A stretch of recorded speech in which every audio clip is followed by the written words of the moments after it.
I started playing guitar when I was 13, and I had heard Eric Johnson on the radio when I was 12, and he was opening for Rush, and there was like this, commercial on the radio for the concert, and they played like 10 seconds of this tune, Cliffs of Dover.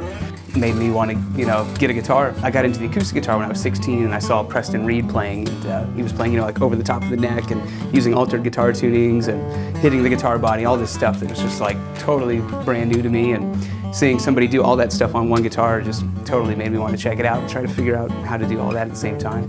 So I'm going to play a tune called Myth Maker, which is the title track from an EP that'll be coming out.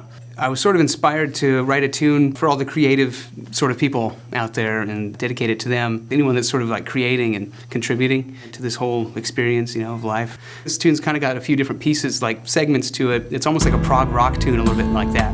And I want it to be kind of dynamic, have a very different sort of verse section and chorus section and the bridge section and the outro to the tune. These are all kind of very different sort of pieces, but they all come together, I think, really well.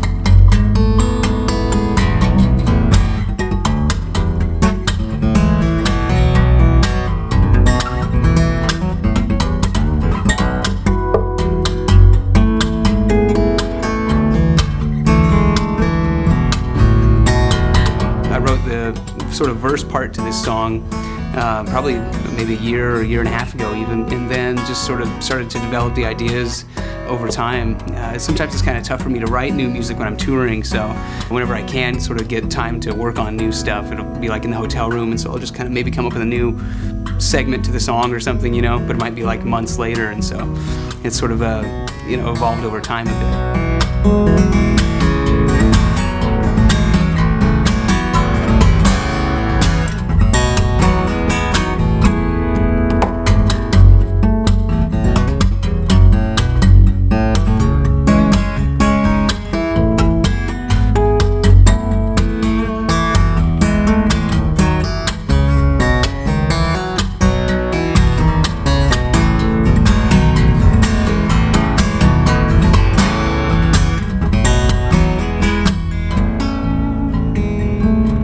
When I was younger, I used to spend a lot of time, sometimes like 8 hours a day, possibly, just trying to learn new stuff and some of my favorite songs. But anymore, it can be kind of tough just to sit down and play guitar with the kids and life at home. I loved the idea that you could do, melodic and harmonic and rhythmic things all on one guitar.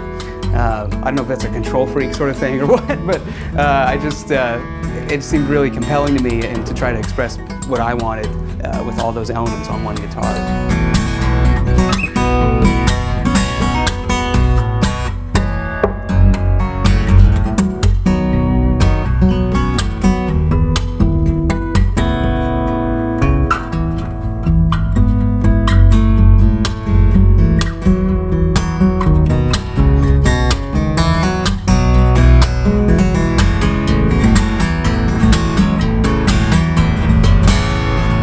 Recording is very difficult for me a bit. I love to perform like on stage and do stuff live, really.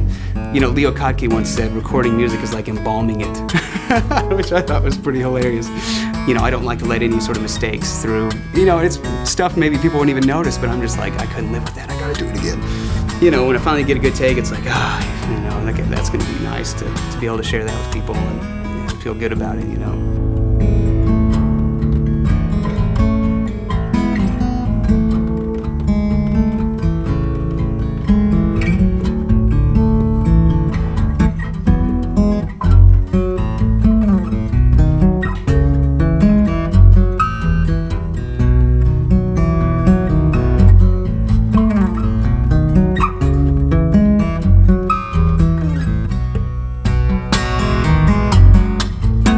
With anything though, like when I was getting to this style, it's like you just got to take it slowly and break it down, If it's one note even or one chord, practice that, and then get the next one. Just put those two and just cycle it like for 10 minutes or however long it takes till you really start to feel connected with that, and it's okay.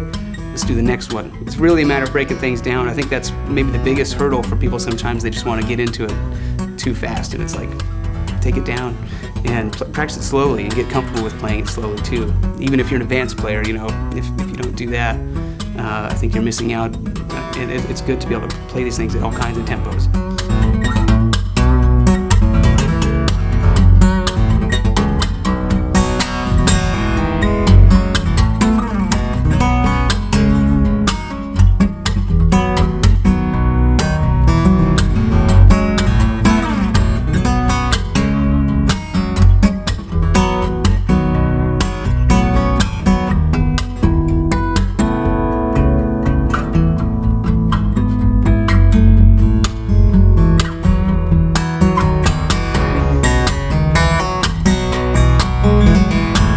there can be sort of a tendency when you're first writing your music to write really difficult music, maybe, because you feel there might be a feeling like you've got to show like I'm really good. This is what I'm doing. The important thing to remember as you go, it's like music isn't really about how difficult it is necessarily. It's, you know, you want to connect with people on a more powerful way.